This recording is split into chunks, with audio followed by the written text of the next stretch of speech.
देहिया खिलल बाटे कमल जैसे फूल के, भूल जाला दुनिया जे देखी तोहरा रूप के।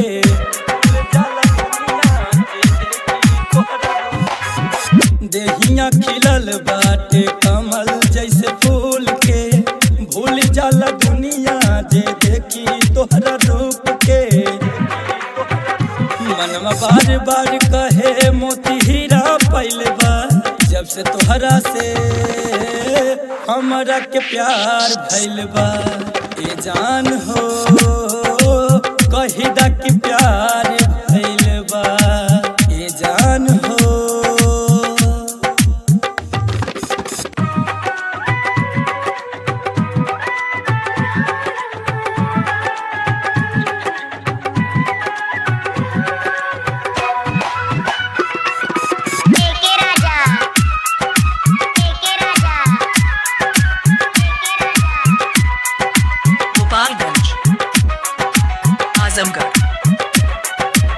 फुर्सत से तोहके बनौले भगवान हो, फेल बाटे तोहरे आगे जन्नत जहान हो।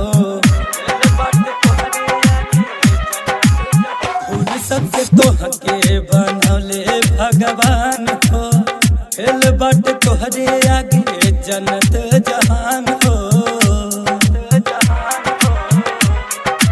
रवि मनोज के करे जावा व्यवहार भइल बा, जब से तोहरा से हमरा के प्यार भइल बा। ए जान हो कहिदा कि प्यार भइल बा, ए जान हो। आजमगढ़।